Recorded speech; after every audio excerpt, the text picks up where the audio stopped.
Hi, fourth grade. Today we are going to do something fun with writing. So, what you need to have in front of you right now is your writing notebook and a pencil, and that's it. Today in class, I'm going to give you some writing prompts or ideas to get you started with writing. And then we're going to talk about how you can check your own writing for this assignment. Make sure you're ready for class. Push play when you're ready. Okay, first of all, let's go over what is a writing prompt. We are going to be doing a lot of writing this year, so we need to understand what the word prompt means.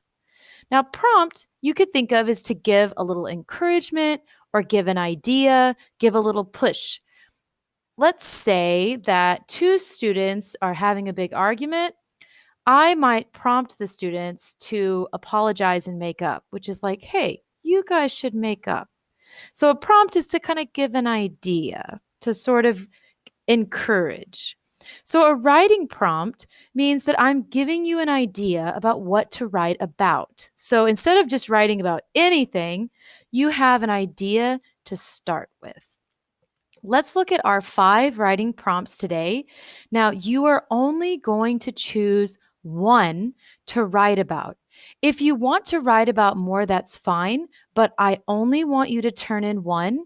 Now, I will be checking your work very carefully these days, so you need to be doing your work and doing your best. Okay, let's go over our writing ideas. Number 1, if I could go anywhere in the world, I would want to visit. Now, this writing prompt, it gives you your first sentence. Does that mean you should only write one sentence? No. I expect you to write at least 5 sentences for every writing prompt. Now, as the year goes on, I will expect you to complete a whole page, maybe 2 pages. So make sure that you're putting in your best effort. We'll talk about that more later. Second writing prompt. This year, I really want to learn how to. This writing prompt is also in quotations, which means this is your first sentence. So with number 1 and number 2, these are a little bit easier and they help you get started by giving you your first sentence. Now, 3, 4, and 5 are a little bit more difficult writing prompts. They don't help you get started with a sentence, and they give you an idea of what to write about. Number 3, what is your favorite food?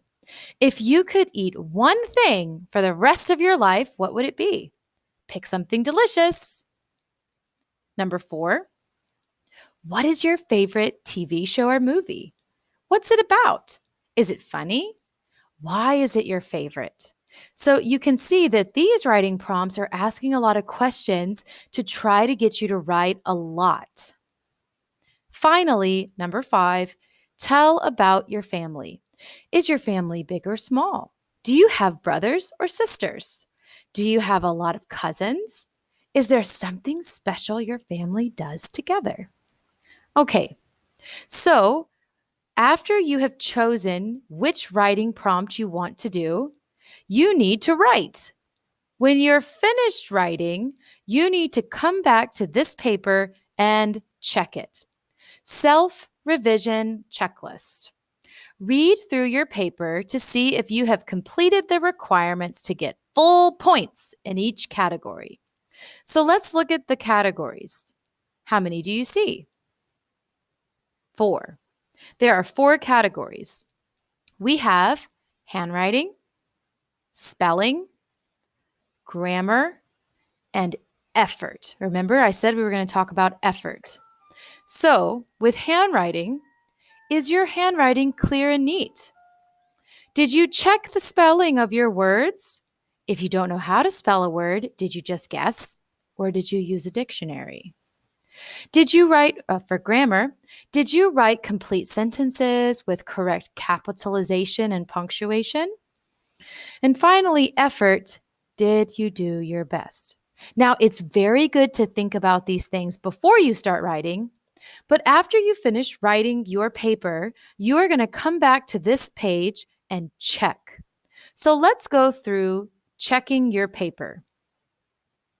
Handwriting is our first thing to check. The question is your handwriting clear and neat? Now, I've chosen two papers that are not HIS students. These are papers off the internet. And clearly, we can see that one paper is much better than the other one when it comes to handwriting. This paper is very difficult to read. They didn't use correct capitalization, but even before I can check spelling or grammar, I can barely read this paper. They didn't erase very well. All of their words are squished together, and they didn't carefully write the letters. So if you turn in a paper that looks like this, I will make you do the assignment again. This is not good handwriting. Now let's look at this paper. I can easily read this paper because I can see the letters are formed very carefully and they left space in between his words because you can see each word clearly because there's space. Space is a very important part of handwriting. Okay, let's look at spelling. Now, here are two more papers. The handwriting in both of these papers is okay, but is there space in this paper? Not really. This paper has nice spacing in between the words. Look here. Each day in the winter, I beg my dad to go out and practice how to make a snowman. Now, there is nice spacing. I can read that carefully. If I look over here, it's a little bit hard to read this handwriting because there's not clear spacing. Now, this one, I want to look especially at spelling. I quickly read through this paper and I found all of these spelling mistakes, and I'm sure there's more. When I looked at this paper, I only found a few. Now, I'm sure there's a couple more in here, like make should have an E, but for the most part, this paper obviously checked their spelling and they don't have very many spelling mistakes. This paper has a ton. You need to check your spelling and make sure if you don't know a word, use a dictionary. Look it up. Okay? Let's talk about grammar. Looking at this paper, the handwriting is great. I didn't see a lot of spelling mistakes, but we're talking about grammar. Did you write complete sentences with correct capitalization, punctuation? Right away, I can see Mrs. Thompson, Mr. Olympi, Mrs. Musser, math, science, language, history. I can see that she is capitalizing things, that her beginning sentence, the first letter is capitalized. She or he, I don't know if it's a boy or girl, is using a comma correctly. Their grammar is fantastic. They're using punctuation like periods, commas, and capital letters, and I don't see any fragments. That looks like they have complete sentences. So this is an example of a great paper that uses grammar correctly. Last, effort.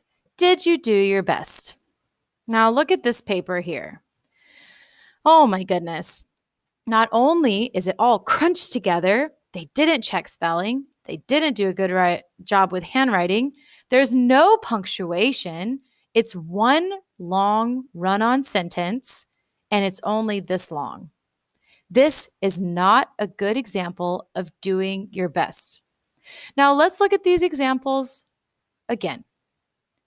Which of these papers looks like your work or your handwriting? Is your handwriting kind of like this, or is it more like this? When you turn in an assignment, do you do your best, or do you just quickly finish and turn it in and then you're done?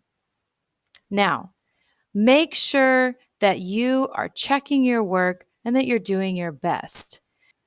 I hope you're doing well. I'm really proud of the work that you've done so far. Are you proud of the work that you've done? Please do your best on this assignment. When you finish writing, take a picture and upload it onto Class Dojo. I'll be checking for your work, and I hope to see you soon. Bye, guys.